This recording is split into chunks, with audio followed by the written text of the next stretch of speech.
मोमो पनि दामी रहेछ मोमो पनि दामी मसरुम पनि दामी छ साह्रै मिठो फेरि आउँछु नि फाले हवस् हुन्छ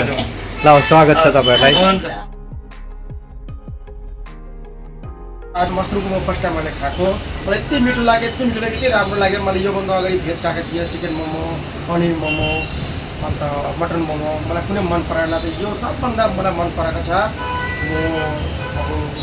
शिव मन्दिरमा अझै मोमो दोकानहरू छ यो दोकानमा क्वालिटी क्वान्टिटी अन्त टेस्ट सबभन्दा राम्रो छ म अझै शिव मन्दिरवासीलाई भन्छु Thank you. एकखेप यहाँ ट्राई गर्नु तपाईँले टेस्ट ट्राई गर्नु तपाईँलाई मन पराउँछ पुरा मिठो छ ल दाजु तपाईँलाई धन्यवाद